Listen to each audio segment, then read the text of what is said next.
November 8, 1942, Fedala Beach, French Morocco. The first wave is drowning before it reaches the sand.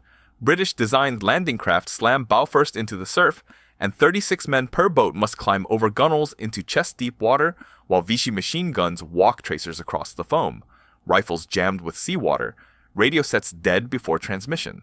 But within 18 months, a wooden boat designed in a Louisiana swamp will land more than 2 million men on hostile beaches from Sicily to Normandy to Okinawa. The British landing craft assault could carry 35 troops, but soldiers exited over the sides into whatever depth awaited them. At Dieppe in August 1942, Canadian infantry waded through water that reached their necks. Bren guns jammed with salt. Men drowned under the weight of their own equipment. German marine fairprom barges required harbor facilities or calm water, useless against defended coastlines. Japanese landing craft at Malaya demanded soldiers climb down into the surf. Every navy on Earth had designed vessels that forced infantry to enter the water before they could fight, accepting a tactical disadvantage that turned defended beaches into killing grounds. The solution would come from a man who had never designed a military vessel in his life. A man who had spent 2 decades building shallow draft boats for Louisiana trappers and oil prospectors who needed to reach places where no boat was supposed to go. But first, the Allies had to understand exactly how catastrophically their existing landing craft were failing. At Fedala, Lieutenant Commander Dwight Gruening watched from USS Leonard Wood as the assault waves approached the beach in British-patterned boats. The craft rode low, their flat bottoms slapping against the swells. When the first boat grounded on a sandbar 40 yards from shore, the coxswain had no choice. The ramp dropped into 4 feet of churning water. Soldiers went over the sides because the bow design offered no alternative. Gruening counted 11 men from that single boat who never reached the sand. 3 drowned outright. 8 more lost their weapons and reached the beach with nothing but bayonets and terror. A conventional boat bow is designed to slice through water efficiently. It rises to a point, creating a V shape that parts waves and reduces resistance. This design has governed naval architecture since the Phoenicians. But a pointed bow cannot open. It cannot hinge. It cannot become a door. And so, every landing craft built on conventional principles forced soldiers to exit over the gunwales, the sides of the boat, into whatever depth of water happened to exist at that moment. The British LCA represented the state of the art in 1942. Designed by Fleming and Ferguson of Paisley, Scotland, it featured armored sides, a protected steering position, and could make 7 knots in calm water, but its bow was a conventional wedge. Troops exited by scrambling over the port and starboard gunwales, dropping into the sea, and wading to shore. In training exercises on English beaches, this worked adequately. The water was cold but manageable. The soldiers got wet but reached the sand. Combat revealed the fatal flaw. At Dieppe, the 2nd Canadian Division approached the beach in LCAs, under withering fire from German positions on the cliffs above. The boats grounded on the steep shingle beach, but the gradient meant soldiers on the seaward side dropped into water over their heads while those on the landward side faced only knee-deep surf. Men drowned within arm's reach of men who walked ashore. The uneven depth created a tactical risk that varied with each boat's grounding position and the gradient of the beach. The casualty reports from Dieppe reached Washington within 72 hours. Of 6,086 men who embarked, 3,623 were killed, wounded, or captured. The landing craft had delivered soldiers into a killing ground where they could not fight back. Wet ammunition, jammed weapons, radios shorted by salt water. In many cases, the boats had functioned as designed, and the design imposed severe operational penalties. The U.S. Navy's Bureau of Ships had been studying this problem since 1938, but their solutions followed conventional naval thinking. They proposed armored landing craft with higher gunwales. They suggested waterproofing kits for weapons. They designed elaborate davit systems to lower boats closer to the waterline. In most cases, these proposals still required soldiers to climb over the sides of boats into unknown depths of water. The Navy had actually examined a radical alternative in 1926. A Marine Corps officer named Victor Krulak had observed Japanese landing exercises in China and reported that their craft featured bow ramps, doors that dropped forward onto the beach, allowing troops to run directly onto dry sand. The report was filed and forgotten. The concept violated every principle of hull design. A bow that opened was a bow that could not cut through waves. A door at the front of a boat was a structural weakness that would collapse in heavy surf, except in Louisiana, where impossible was a daily requirement. The bayous and marshes south of New Orleans presented navigation challenges that existed nowhere else on Earth. Oil prospectors needed to reach drilling sites through water that was sometimes 2 feet deep, sometimes 12, and changed with every tide and storm. Trappers needed boats that could cross open lakes, navigate channels choked with cypress roots, and beach on mudflats so soft that a conventional hull would sink to its gunwales. The boats that served these men could not be designed by naval architects working from theoretical principles.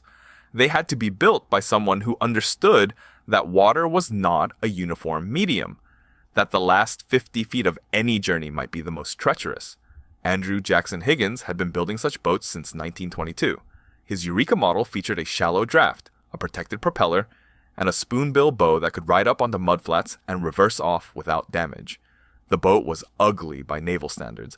It looked unfinished, almost crude, but it could go places no other boat could reach, and it could get back out again. The Marines discovered Higgins in 1938 when they were testing landing craft designs at Quantico. Every Navy-designed boat they tried either grounded too far from shore or became stuck when it beached. A Marine officer who had seen Higgins boats in Louisiana suggested they try one. The Eureka crossed the test area, rode up onto the beach, and backed off under its own power. The Navy observers were skeptical. The boat had no military features, no armor, no provisions for troops, but it had solved the beaching problem that defeated every other design. Higgins had proven a boat could beach and retract, but soldiers still had to climb over the sides. The fundamental geometry remained unchanged. The bow was still a bow, a solid structure that faced forward and cut through water. Opening it was still impossible. The Navy told Higgins to add a ramp. Higgins told the Navy their request violated basic engineering. A bow ramp would flood the boat in any significant surf. The structural weakness would cause the hull to flex and eventually crack. The weight distribution would make the boat uncontrollable in beam seas. Every principle of boat design said no, but the casualty reports from Dieppe documented the tactical cost of side exit designs in defended landing zones. Higgins went back to his yard in New Orleans. He had built boats for men who needed to reach impossible places. Now he would build a boat that did an impossible thing. The prototype would need to solve 3 problems simultaneously: maintain structural integrity in heavy surf, deliver troops directly onto dry sand, and reverse off the beach under its own power. The invasion of Europe was already being planned, and the Navy needed a working design before the end of 1942. According to post-war accounts, the first thing every soldier noticed was how exposed they felt. No armor overhead. No steel walls thick enough to stop anything heavier than a rifle round. Just plywood and prayer between them, and whatever waited on that beach. The men packed into the well deck of the landing craft, vehicle, personnel, the LCVP Higgins Boat, stood shoulder to shoulder in an open-topped wooden box watching water spray over the gunnels, while machine gun rounds snapped past their helmets. The specifications told a story of deliberate compromise. Hull construction combined marine plywood planking over white oak frames with a double-planked bottom for impact resistance during beaching. The spoon-shaped bow incorporated a 22-gauge steel ramp measuring 7 feet wide by 6 feet 4 inches in height, counterweighted to drop in under 3 seconds and raise in approximately 4 seconds via a hand-cranked winch system. In total displacement loaded reached 18,000 pounds. The Packard 4M 2500 marine engine, a supercharged V12 producing 225 horsepower, drove a 13-inch bronze propeller protected by a tunnel stern and skeg that allowed the craft to beach without fouling.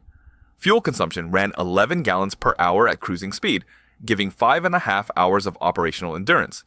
The boat could reverse off a beach under its own power at angles up to 15 degrees, a capability no previous landing craft possessed. The mathematics of survival proved the design's genius at Normandy. A combat-loaded infantryman required roughly 4 seconds to climb over a 36-inch gunnel and drop into water of unknown depth, the method used by British LCAs and earlier American craft. The same soldier required less than half a second to sprint through a 7-foot ramp opening onto firm sand. Multiply by 36 men per boat. side exit craft kept troops in the kill zone for 151 seconds minimum. The LCVP emptied in 14 seconds flat. At Omaha Beach, where German MG-42 positions delivered 1,200 rounds per minute into the landing zones, under typical combat conditions, those 137 seconds could represent the difference between a squad reaching the seawall and a squad floating face down in the surf. The Japanese Daihatsu-class landing craft offered the closest comparison. At 49 feet in length with a 14-foot beam, the Daihatsu carried 70 troops or one light tank, nearly double the LCVP's capacity. But the Japanese design required troops to exit over the bow by climbing down a dropped ramp that remained partially submerged, or over the sides into deep water. Speed loaded was 8 knots versus the LCVP's 12. More critically, the Daihatsu's diesel engine could not reverse the craft off a beach without kedge anchors and manual labor. Japanese landing operations at Wake Island, Malaya, and the Philippines succeeded through overwhelming local superiority, not through superior delivery systems. When American forces began their island-hopping campaign, the disparity became lethal. At Saipan, Japanese counterattacks using Daihatsu barges against established American beachheads resulted in the destruction of over 60 craft by naval gunfire and aircraft. The boats too slow to evade, too exposed to survive. Kriegsmarine intelligence assessments from early 1944 calculated that American production capacity exceeded 500 landing craft per month, a figure that rendered traditional beach defense doctrine obsolete. Post-war interrogation records indicate that General Lieutenant Dietrich von Koltitz, commanding the 84th Corps in Normandy, noted that German defensive planning assumed landing craft would require 15 to 20 minutes to unload under fire, time enough for pre-registered artillery to destroy each wave. The LCVP's 14-second discharge time invalidated every calculation. Rommel's post-war memoirs observed that the invasion would be decided in the first hours, a judgment that reflected this arithmetic. If defenders could not kill men faster than Higgins, boats could land them, the beachhead would hold. The limitations were real and cost lives. Plywood construction offered no protection against anything heavier than small arms fire. A single 20mm round could penetrate both sides of the hull.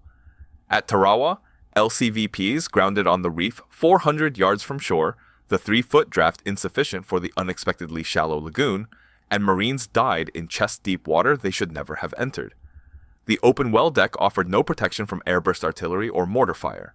Rough seas above Sea State 4 swamped the low freeboard, and dozens of craft capsized during the Normandy landings when waves exceeded 5 feet. The boat was not invulnerable, it was merely better than everything else.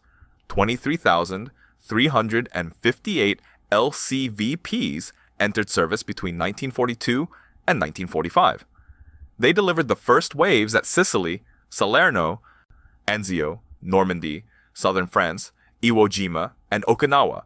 The design influenced every post-war landing craft, and the basic ramp bow configuration remains standard in amphibious vessels 70 years later. Andrew Jackson Higgins had been solving the wrong problem for the right reasons since 1926, running shallow draft boats up Louisiana mudbanks and backing them off without damage. The Marine Corps saw what he had built and recognized what admirals had missed. The most important part of any landing craft was not how it moved through the sea. It was how fast it opened onto the shore. By the end of the war, Higgins Industries had produced more than 20,000 landing craft, and the 7-foot bow ramp had delivered more Allied troops onto hostile beaches than any other single piece of equipment in the European and Pacific theaters.